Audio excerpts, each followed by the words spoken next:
মাহির মার্কা টাকের গাড়ি, মাহির মার্কা টাকের গাড়ি, টাকা মুরত হয় তার ড্রাইভার। বুলডোজার চালাইয়া দুইজন চলিবে বাংলার উপর। কতক্ষণ? আর আমাদের দেশে যে যত বড় চাকরিজীবীতে তত বড় ঘুষখোর। একজন বেতন পায় 10,000 টাকা, 20,000 টাকা। যে 20,000 টাকা বেতন পায় সে 500 টাকা বাজান ঘুষ খায়। আর যে 50,000 টাকা বেতন নেয় ওকে 500 টাকা ঘুষ দিই। আমি এইটা খাই। কথা কয় না, কথা কয় না। যদি একটা কথা মিথ্যে বলে থাকে যায়েন অফিস আদালতে, যত বড় অফিসার ঘুষ ওর তত ঘুষের হার বেশি। এখন আর কথা কবি নি। একটা পিয়ন ঘুষ নেয় কয় টাকা? পিয়নের কোঠের তারিখ দিবে, দিবে 22 তারিখ, বলবেন যে আপনার 15 তারিখ করেন, কয় টাকা দেওয়া? 50 টাকা 100 টাকা ঘুষ দিলে কি হয়? তারিখ আগে দেয় আর নাই বাইটে দেয়। কথা কয় না, কথা কয়। আর ম্যাজিস্ট্রেটের কাছে যান, 500 টাকা দেয়, আমি এটা খাই। 5,000 দিলেও নেয় না, কয় না। ওর বেতন হলো 20,000, এই দিনে 50 টাকা খায়। ওর বেতন হলো 50,000, ও 5,000 টাকাও খায় না। তুই বেশি দেও।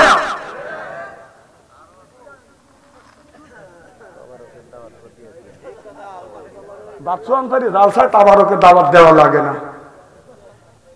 আপনারা তাবারকের লেগেছে না কোরআনের কথা শোনার জন্য আসে? দেখছেন পাবলিক করে তাবারক থুয়েই চলে যাবে আজকে।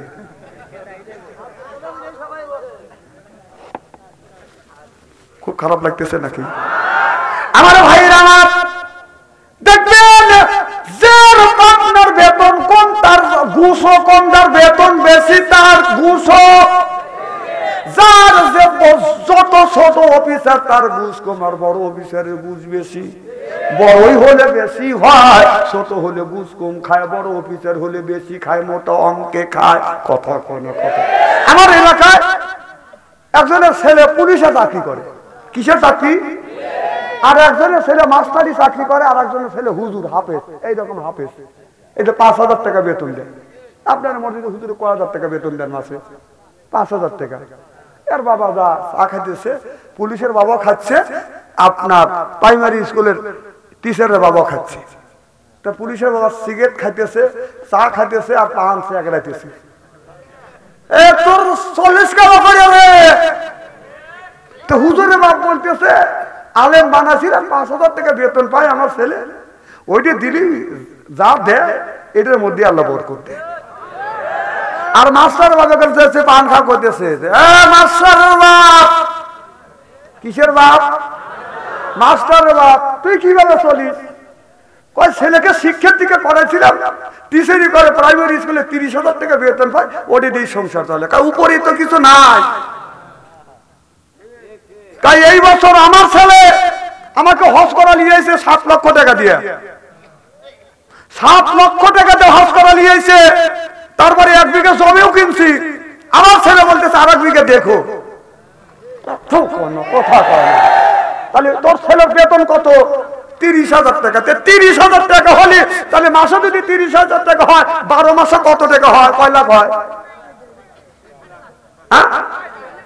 3,60,000। 3,60,000 হয়। 30,000 টাকা বেতন হলে মাসে 3,60,000 হয়। কিন্তু 8 লাখ টাকা দিয়ে হজ করা নিয়ে এসে 1 বিঘা জমি কিনছে, আবার 1/2 বিঘা জমি কেনার জন্য গামছা করেও বসে রয়েছে। কথা হয় না। আমি বললাম যে হাজি তোর হজও গেছে, তোর নামাজও গেছে, তোর সব গেছে। কথা কয়।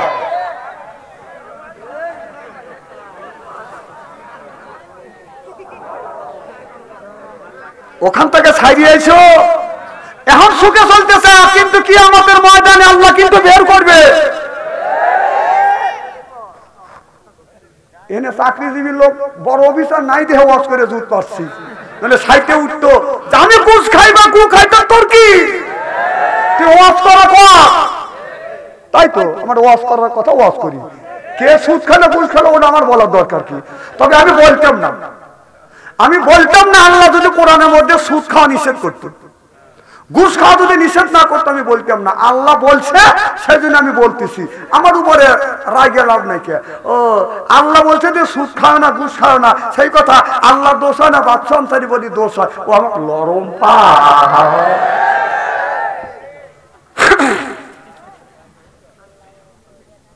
ওয়াজ করে না, ওয়াজ করতেছি না,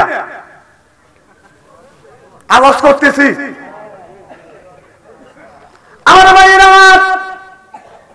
ভালো করে লক্ষ্য করে শুনুন, কিয়ামতের ময়দানে দেখবেন আপনাদের চোখের সামনে হাজার হাজার লক্ষ লক্ষ মানুষ বাজান দোজখে যাবে। আপনি দেখে বলবেন, বিশ্বাসই করতে পারবেন না, এই লোকগুলি এত ভালো ছিল সমাজের মধ্যে। দেখলে মনে হয় অজগবি আলাইহিস সালাম, কথা বুঝতেছেন না।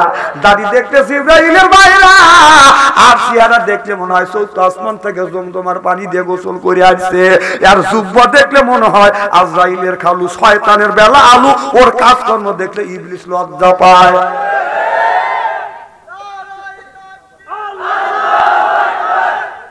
এনেকে তাকবীর দেওয়ার জায়গা, মানুষ হাসাবের লেগে বলতেছে ও ঘুমাইছিল।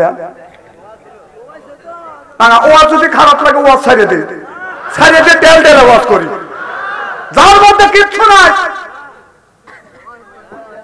আমার ভাইয়ের আমার ভালো করে লক্ষ্য করে শুনুন, আমার নিয়ে তেমন শুনতে হবে।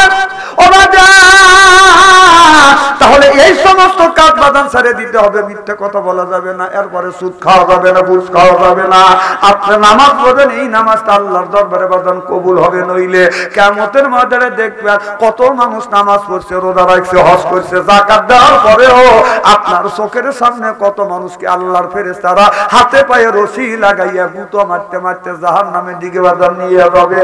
আল্লাহর বান্দাকে ফেরেশতারা যখন হাতে রশি লাগাইবে, পায়ে শিকল লাগাইয়া জাহান্নামের দিকে যখন নিয়ে যাবে, জাহান্নাম ব্যক্তি আর জাহান্নামের মধ্যে বাদান যাইতে চাইবে না, মাঝে মধ্যে যাবে, আবার থুমকে থুমকে বাদান দাঁড়াইবে। কথা বুঝতেছেন না আমার ভাইরা আমার? নিয়ে যাইতে চাবে না। যেমন বাদান বকটি আছে আমাদের দেশে আছে, যদি দেখে বকটি নিয়ে যাচ্ছেন, সামনে যদি দেখে বকটি পানি লাগে গেল, বকটি টানা টানি। পানি যদি দেখে বরকি চারবার উপরে ব্যক্তি করে দাঁড়ায়, আর যাইতে চায় না। মালিক বলে বকটি ভয় নাই, সামান্য পানি বকটি কয় না এইটাই দোজখ। ও যাইতে চায় না। বকটি যখন যায় না, মালিক ছাড়ে না, অথবা মালিক আপনার গলায় রশি লাগাইয়া কান ধরে যখন টান দিতে চায়, আর বলে বকটি রে তুই যদি না যাস তোকে গলায় রশি লাগাইয়া কান ধরে টান দিব। এবার বকটি মালিকের বকটিতে বকটি বাজান বোঝে না। এবার মালিক গলায় রশি লাগাইয়া কান ধরে যখন টান দিতে চায়, বকটি তখন বকটিতে দেয়, ও আমার মালিক তুমি কিন্তু প্রাইমারি স্কুলের ছাত্র, আমি কিন্তু হেডমাস্টার, খবরদার আমার গলায় রশি লাগাস না, কান ধরে টান দিস না, আমাকে রাস্তার মধ্যে অপমান করিস না। বকটির বক্তৃতা মালিক বোঝে না, গলায় রশি লাগাইয়া কান ধরে যখন টান দেয়, বকটি তখন মরণ চিৎকার দেয়, মরিয়া গেলাম। ঠিক জাহান্নামী মানুষের হাতে পায়ে রশি লাগাইয়া জাহান্নামের দিকে বাধা নিয়ে যাবে। যাইতে যখন যাবে না, থমকে দাঁড়াবে। আল্লাহ বললেন ওয়াসিকাল্লাযিনা কাফারু ইলা জাহান্নামা যুমারা। ওয়াসিকা মানে হাঁকা, অর্থাৎ গুঁতো মারতে মারতে জাহান্নামের দিকে নিয়ে যাবে। কথা মনে হয় বুঝতেছেন না?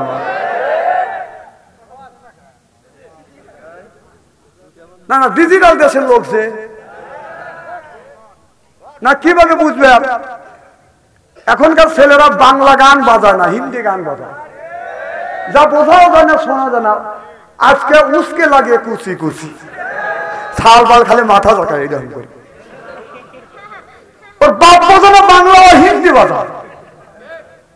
একটা সঙ্গে গতকাল বলতেছে আমি হিন্দি গান শুনি, বন্ধু বন্ধু করে করে, বাংলা আমি শুনি না, হিন্দি। আমি শোনার পরে যা করলাম, এই তুই হিন্দি গান শুনিস আর হিন্দি ছবি দেখিস, কত হিন্দি দুই একটা ভাষা কত কার না হতে পারি না। তাহলে কি বোঝা গেল? আসলে বিদেশি সব জিনিসই ভালো লাগে, দেশের যত জিনিস ভালো কেনা হয়, যত ভালো কেনা হয় বিদেশি অলি হয়, পাবলিক পাগল হওয়া যায়। বিদেশি টেকে হলে 2 মাস, আর বাংলাদেশিতে টেকে হলে 6 মাস, তাহলে এইটাই তো ভালো। বিদেশি আলাদা তোদের ক্ষতি করতেছে, তা বোঝে না। বিদেশি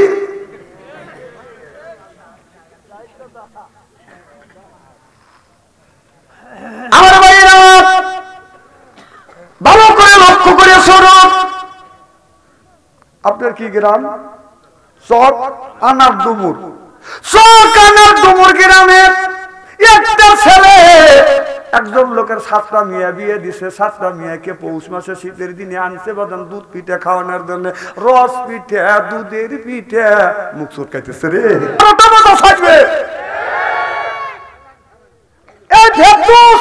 মাথায় টুপি বসে আর টুপি খোলে না। ওই যে বড় বসছে মুসলমানে ঠকাইতেছে। ওরা আমাদের বলে যে মোল্লারা ধর্ম ব্যবসায়ী। আসলে আমরা ধর্ম ব্যবসায়ী না, ধর্ম ব্যবসায়ী তারাই যারা ইলেকশনের সময় মাথার টুপি মারে, পাঞ্জাবি গায়ে দেয়, ওরাই হলো ধর্ম ব্যবসায়ী। আর আমাদের ধর্ম ব্যবসায়ী করা। আবার মাহির মার্কা হলো ট্রাক গাড়ি, ট্রাক। কি গাড়ি? মাহির মার্কা টাকের গাড়ি, মাহির মার্কা টাকের গাড়ি। টাকা মুরত হয় তার ড্রাইভার। বুলডোজার চালাইয়া দুইজন চলিবে বাংলার উপর। কতক্ষণ না মাহির মার্কা মার্কা যদি টাক হয় ও ড্রাইভার হলে টাকা মুরত। মাহির মার্কা টাকের গাড়ি, মাহির মার্কা টাকের গাড়ি। টাকা মুরত হয় তার ড্রাইভার। বুলডোজার চালাইয়া দুইজন যাইবে বাংলার উপর। চিত্র জগৎটাকে করে চিত করে ভালাইছে। চলচ্চিত্র জগৎ চিত কইরে আছে এই সমস্ত নায়িকা এসে। চিত্র জগৎ চিত কইরে আছে এই সমস্ত নায়িকা এসে। ওরাই দেশের এমপি হলে সোনার দেশটা চিত করিবে। মাহি হলো মাহির মার্কা তার গাড়ি। টাকা মুরত হয় তার ড্রাইভার। বুলডোজার চালাইয়া দুইজন যাইবে বাংলার উপর। না তোদের হেরে শুরু করছে কেটা মানুষ মেয়েরা দান সিদ্ধ করতেছে, ও আবার এইরকম করতেছে। একটা লোক মেয়ে দুধ খাওয়া দিয়েছে, সেই বাচ্চাটা কোলে ওই দুধ দিতেছে। তোর কি দুধ আছে এখন? আছে?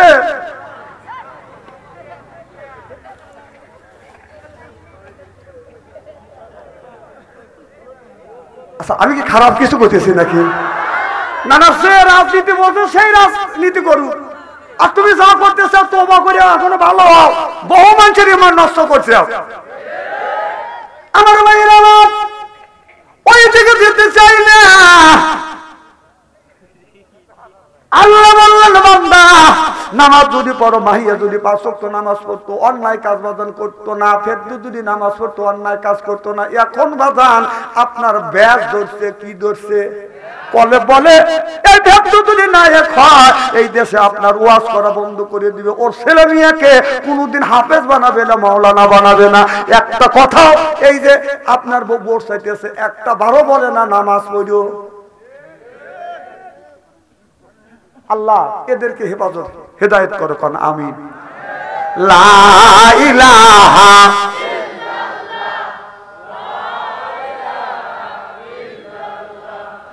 লা ইলাহা লা ইলাহা লা ইলাহা ইল্লাল্লাহু মুহাম্মাদুর রাসূলুল্লাহ সাল্লাল্লাহু আলাইহি। হযরত ওমর পৃথিবীর প্রেসিডেন্ট হইয়া প্রত্যেকদিন ফজরের নামাজে যা নিজে ইমামতি করতো। সুবহানাল্লাহ, তো জোরে কর। একজন প্রেসিডেন্ট ইমামতি করতো, ফজরে যায় জামাতে নামাজ আদায় করতো। আর আমাদের যদি একটা এমপি হয় ফজরে নামাজ পড়বে যাবে কখনো, কারণ রাস্তা দিয়ে হাঁটলে পুলিশেরা হাঁটতে পারে না। কারণ মানুষের যত উপকার করছে কখন জানি কয় ফুটুস। হাসেন কেন?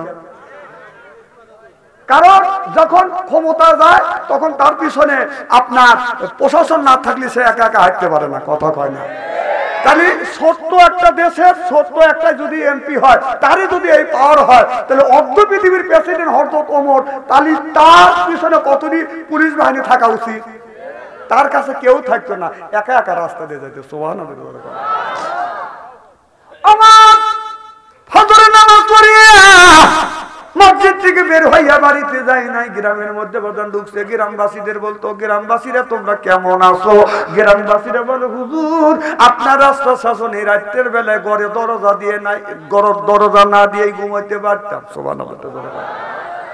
একজন মহিলা রাস্তা দিয়ে যাচ্ছে, লক্ষ্য করে দেখে একটা চরিত্র যুবক। আপনার চরিত্রহীন যুবক দেখে এই মেয়েটা চোখের পানি ফেলে দিয়ে কাঁদবে, আল্লাহ এমন একটা মারখামারা যুবকের হাতে পড়েছে। এই যুবকটা শত শত নারীদের ইজ্জত নষ্ট করছে। এই যুবকের কাজী মানুষের ইজ্জত নষ্ট করার কথা বুঝতেছেন না। এবার মেয়েটা জোরে জোরে দৌড়াচ্ছে পিছন থেকে। যুবকটা মনে মনে চিন্তা করতেছে, মেয়েটা মনে হয় আগের মতো আমারে দেখে ভয় পাচ্ছে। ডাকতে বলে, মা ভয় পায় না, আমি এটা। অমনি বাদান ব্রেক করছে, অমনি বাদান দাঁড়িয়ে গেছে। এবার মেয়েটা থরথর করে কাঁপতেছে আর চিন্তা করতেছে যে এই যুবকটা আমাকে মা বলে ডাক দিছে, অন্তত এই যুবকের দ্বারা আমার ইজ্জতের কোনো ক্ষতি হবে না। দাঁড়িয়ে গেলে বলে, বাবা কেন ডাকলেন? বলে, মা তুমি ভয় পাচ্ছ। কয়, তুমি কি সেই যুবক যেই যুবক তুমি ইজ্জত মারছো, মেয়েদের ইজ্জত নষ্ট করছো, তুমি সেই যুবক? আর তুমি এত ভালো কেমন করে হইলে? বলে, মা আপনি জানেন না আমি আমার নবীর কাছ থেকে কলমা করে মুসলমান হইছি। চিল্লাইয়া কলমার হাওয়া। কি ধর্ম ইসলাম? শান্তির ধর্ম।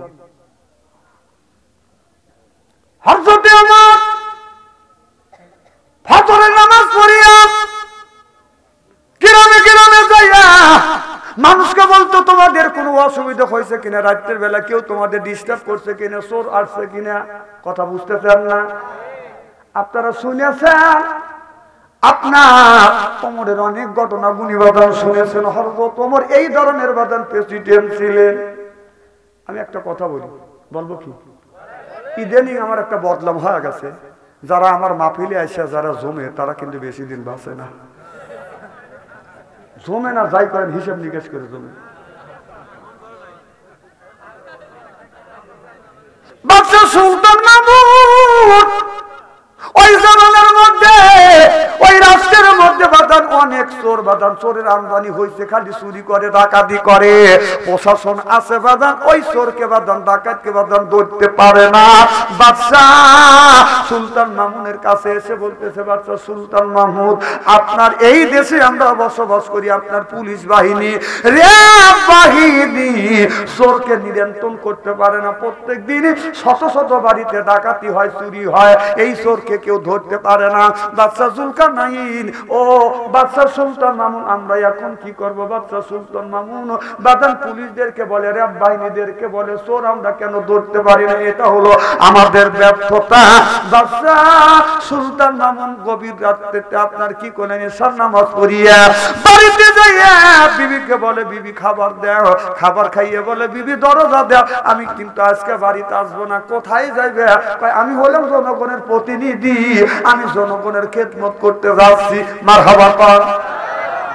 এই বাদশা সুলতান মাহমুদ, এই সুলতান মাহমুদ কি করলেন বাজান? আস্তে আস্তে করে বাজান গ্রামের মধ্যে রওনা করলেন। অন্ধকার রাত, সারা রাত খুঁজেছে বাদাম, চোর খুঁজে পায় না, পায় না, পায় না। সকালবেলা ফজরের আজান হইছে। বাদশা সুলতান মাহমুদ বাদান নামাজ পড়িয়া জঙ্গলার মধ্যে দিয়ে ছায়া দেখে একটা গাছের নিচে চারটা ডাকাত ডাকাতি করিয়া সোনা দানা গুনে বাদান ভাগাভাগি করতেছে। ওই জায়গায় বাদশা সুলতান মাহমুদ বাদান দাঁড়াইছে। এবার সুলতান মাহমুদ ওই জায়গা বাদান দাঁড়া আছে। বলে, তুমি কে? বাদান ওরা সোনা দানা ভাগ করিয়া ভাগাভাগি করে নিবে। বলে, তুমি কে? তোমরা আমু তাই। কথা বুঝতেছেন না? ও তুইও ডাকাত? আচ্ছা, এক ডাকাত বলতেছে যে ডাকাতি দিয়ে আমরা ধরা পড়ি না। কারণ হলো আমি যখন বাড়ির মধ্যে ঢুকি ওই সীমানায় যখন পাড়া দিয়ে কুকুর যখন গেউ গেউ করে, কুকুরের গেউ গেতে কুকুর আমাকে সংকেত দেয় এখন কিন্তু বিপদ হবে। এই জন্য বিপদ ওই কুকুরে গেউ গেতে বলা যায়, বোঝা যায় আমার বিপদ হবে, তখন আমরা কাইতে পড়ি। আরেকজন বলে সিন্দুকের কাছে যাইয়া হাতে এরকম করে 3টে তুড়ি মারলে সিন্দুক খুলে যায়। আর একজন বলে আমার এমন ক্ষমতা আছে, ওই জায়গায় যায় মাটি শুকলে কোন জায়গায় টাকা আছে, সোনা আছে, হীরা কাঞ্চন মানুষ কাছে আমি দিশে পাই। আর একজন বলল যত বড় আপনার ওই আপনার দরজা কানা হয় ভাঙা ঢুকতে পারি, চোরের 4 ডাকাতের 4 রকমের বাদান কেরামতি। এবার বাদশা সুলতান মাহমুদ বলতেছে আর আমার একটা কেরামতি আছে। কি কেরামতি? তোমরা যদি সবাই যদি ধরা পড়ো, আমি এইরকম করিয়া দাড়ি যদি বাড়ি দেই, এইরকম করে যদি দাড়িটা ঘুরোই, তোমাদের সবার মুক্ত হয়ে যাবে। তাহলে তোকেও আমার দরকার আগে আছে বলে আজকে চুরি করবো বাদশা সুলতান মাহমুদের বাড়ি। কার বাড়ি? বাদশা সুলতান মাহমুদ ওখানে আছে না বাজার নাই? আমার ভাইরা আমার পরের দিন বাদশা সুলতান মাহমুদের বাড়ি চুরি করতে গেল। কুকুর এসে বলতেছে কেউ কেউ কেউ কেউ বলতেছে। তখন একজন কান ফালা শুনতেছে, হ্যাঁ কুকুর বলতেছে, সংকেত দিছে বিপদ আছে, বিপদ আছে। কয় বিপদ থাকুক কেন, আমাদের তো সাথে লোক আছে, সারা দিবে। আর একজন যাইয়া আপনার বলতেছে মালদম কোথায় আছে? কয় অমুক জায়গা, আমি বাসনা পাচ্ছি, ওই জায়গা নিয়ে গেছে। আর একজন তুড়ি দিয়ে দরজা খুলছে। আর একজন যাইয়া হীরা কাঞ্চন মানিক আছে কোন জায়গা, ওই জায়গাটা বাদান আপনার কি করছে, সবগুলি মালদম সোনা দানা টাকা পয়সা চুরি করছে। কইরা পিছন দিকে টাকা দেখে বাদশা সুলতান মাহমুদ নাই। এই 4 জন চলে গেল। বাদশা সুলতান মাহমুদ পিছন থেকে বাদান কেটে আসলো। এবার বাদশা সুলতান মাহমুদ রাজ দরবারে সকালবেলা বসিয়া আপনার পুলিশ বাহিনীকে বললেন অমুক জায়গা গাছের নিচে 4টা ডাকাত আছে, 4টা ডাকাতকে ধরিয়ে আমি বাদশা সুলতান মাহমুদের দরবারে হাজির করো। এবার পুলিশ বাহিনী যাইয়া ওই জায়গাটা বাদান ঘেরোয়া করে নিল। যাইয়া ঘেরোয়া করে নিল, মাইক দিয়ে জানা দিল পালানোর কোনো রাস্তা নাই, পালানোর চেষ্টা করবেন না। পুলিশ চতুর্দিকে ঘিরে নিছে, আর যদি এদিক সেদিক গুলি করতে বাধ্য হব। কথা বুঝতেছেন না?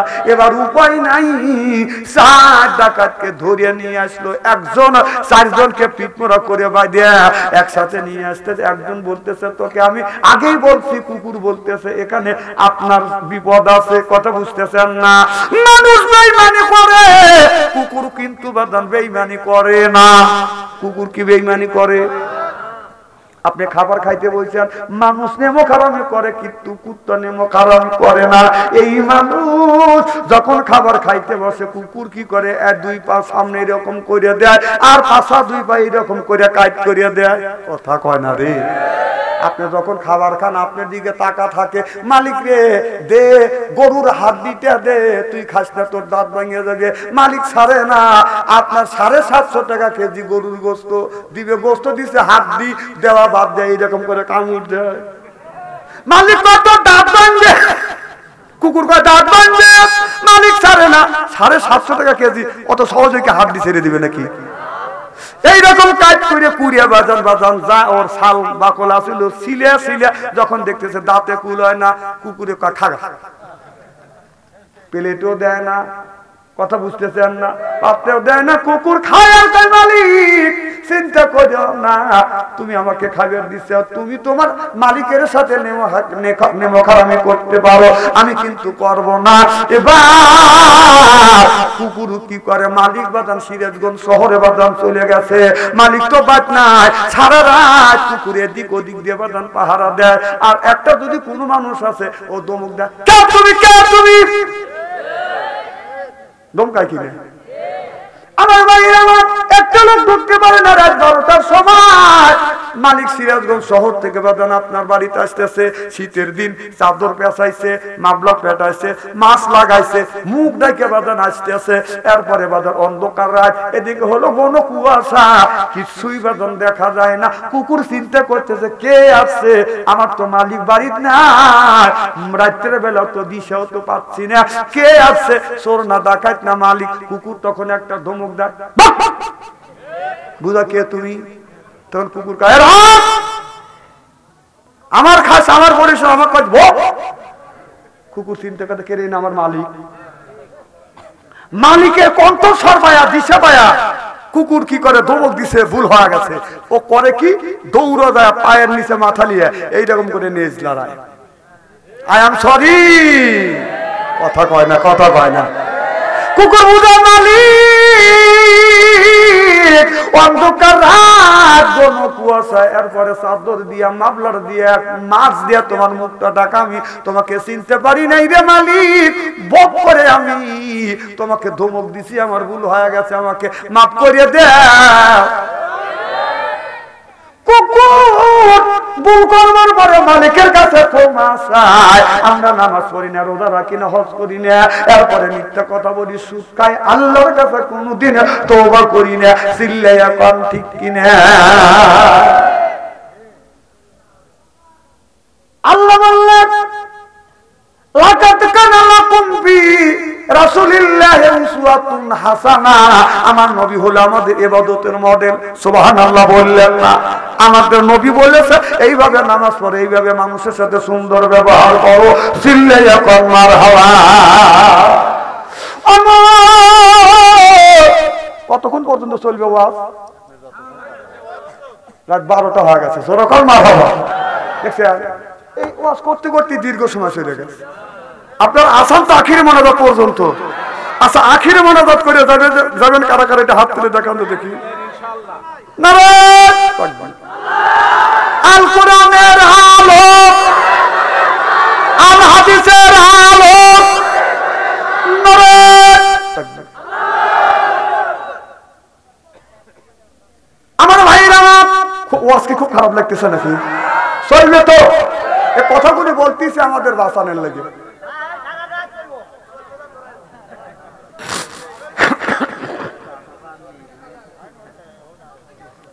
আমার ভাইরা আমার, ভালো করে লক্ষ্য করে শোনো। এবার বাদশা সুলতান মাহমুদ বাজান পরের দিন রাজ দরবারে বাজান হাজির হয়েছে। কথা বুঝতেছেন না? উনি চেয়ারে বাজান বসে আছে, চারি চোরকে কাঁধ গড়া বাজান দাঁড় করাইছে। একজন বলতেছে আমি চিনে ভালাইছি। কয় কে? কয় এনি হলো একদিনের বন্ধু। বলে বাদশা আপনি বাদশা সুলতান মাহমুদ? বলা আপনি একদিনকার বন্ধু, কেমন করে চিনলে? কয় আমরা হলাম সেই ডাকাত, তোমাকে কেউ না চিনলে আমি তোমাকে চিনছি।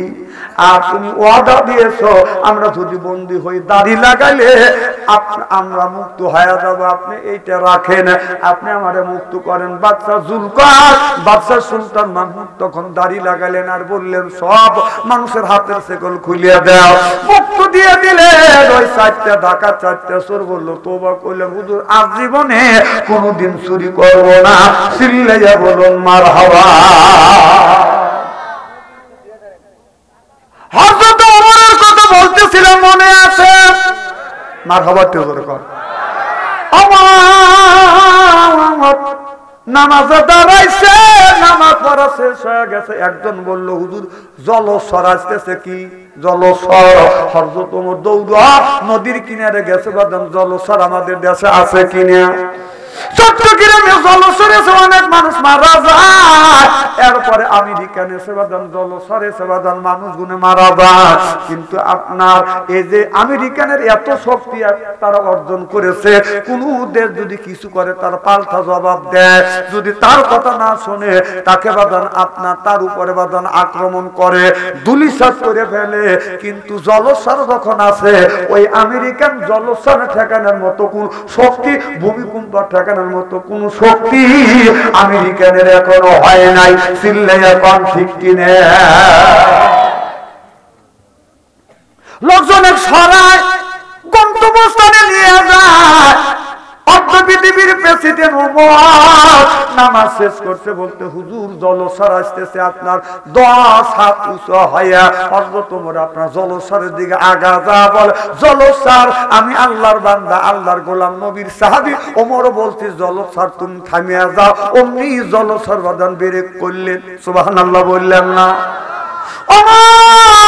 জলসারের দিকে আগা যায়, জলসার আরো পিছনের দিকে যায়। সুবহানাল্লাহ বল না কে?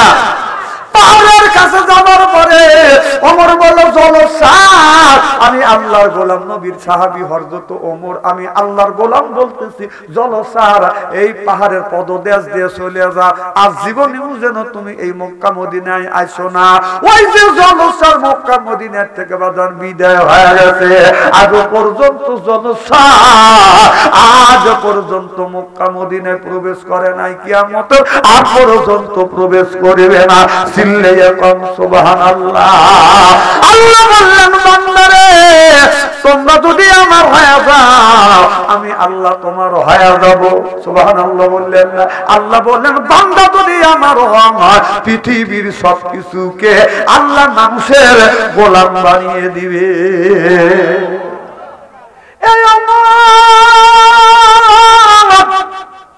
কি ভাই খুব খারাপ লাগতেছে নাকি? গভীর রাত, গভীর রজনীতে বাড়িতে যায়, যাইয়া বিবির ঘরে দরজার কাছে যায় নক করে, বিবি গো আব্দুল্লাহর মা, একটা ডাক দেয়, অমনি দরজা খুলে দেয়। সুবহানাল্লাহ। তো জোরে কর। প্রেসিডেন্টের বউ, প্রেসিডেন্ট যখন বাড়িতে আসে রাত 2টা 3টা নাই, বাড়িতে এসে নক করে দরজা খুলে দেয়। সুবহানাল্লাহ কর। একটা ডাক দেয়, অমনি দরজা খোলে। আর আমাদের গুলি আছে, বাড়িতে যদি ডাক দেন সালমার মা, কোনো খবর নাই, ও সালমার মা, কোনো শব্দ নাই, ও সালমার মা, তার উত্তর লাগে না না। এগুলি কি? এ কি? এরকম মহিলা আছে না নাই? স্বামী ডাক দিবে, সুন্দর ভাষায় জবাব দিবে, জানি স্বামীর আত্মা থামকু আছে। কারণ স্বামী চাকরিতে গেছে, বড় সাহেব তাকে গালি দিছে, কাজে ভুল হয়েছে, বড় সাহেব গালি দিছে, মনটা তো খারাপ হওয়ার কথা।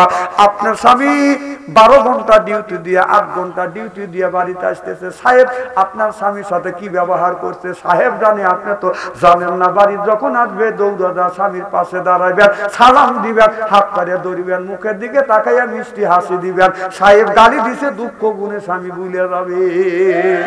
আর সেই যদি দেখে আপনার মুখটা এইরকম,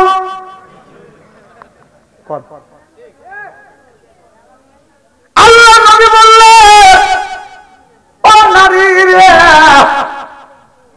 তুমি যাইয়া স্বামী যাইয়া বিবি যদি হাত পাড়ে ধরে, এই হাতের ফাঁকা দিয়ে নিয়ে কি গুনি আল্লাহ গুণ সগিরে গুণ জড়িয়ে দেয়। সুবহানাল্লাহ কর। বিবির হাত করে ধরবেন, মুখের দিকে বিবি তাকাইবে, আর তোমার মুখের দিকে তাকাইয়া স্বামীর মুখের দিকে তাকাইয়া বিবি যখন মুচকি হাসি দিবে, সামনের থেকে যদি 2টা দাঁত বের হয়, স্বামী যদি হাসি বিবির হাসি দেখে 2টা দাঁত দেখে, 2টা নফল হজের সওয়াব আল্লাহ আমলনামায় লিখে দিবে। যদি 4টে দেখে, 4টে নফল হজের সওয়াব আল্লাহ আমলনামায় লিখে দেবে। হাদিস শরীফের মধ্যে আছে যদি 6টা দাঁত দেখে, 6টা আপনার নফল হজের সওয়াব আল্লাহ আমলনামায় লিখে দিবে। বাড়ি যা দেখবেন 32টা বাইর করে আছে, দেখুন নাকি কামাই হয়। আমাদের এলাকার এক বুড়ো কাজে, আমি তো এই ওয়াজটা কোনোদিন শুনি নেই, এখন তো আমার বুড়ির একটা দাঁতও নেই, এখন কি করবো? কম মুসলই দেহ গা না না, এখন যদি দাঁত না থাকে আমার কিছু করার আছে নাকি? যৌবন বয়সে তো দেখছি, আল্লাহ তো নেকি দিছে। সুবহানাল্লাহ। আমার ভাইরা বললেন আমার বিবিকে আমি দেখছি, হযরত ওমর বললেন আমি যখন বাইরে গেছি আমি একদিন বিবিকে সালাম দিছি, আর একদিন যদি সালাম দিছি, পরের দিন আগে দিতে পারি নাই, আমার বিবি আগে আমারে সালাম দিয়েছে। নবী বললেন স্বামী যদি বউরে সালাম দেয়, বউ যদি স্বামীরে সালাম দেয়, স্বামী স্ত্রীর ভিতরে মহব্বত পয়দা করে দেয় কে? আরো জোরে, জোর হইল না? এত মানুষের মধ্যে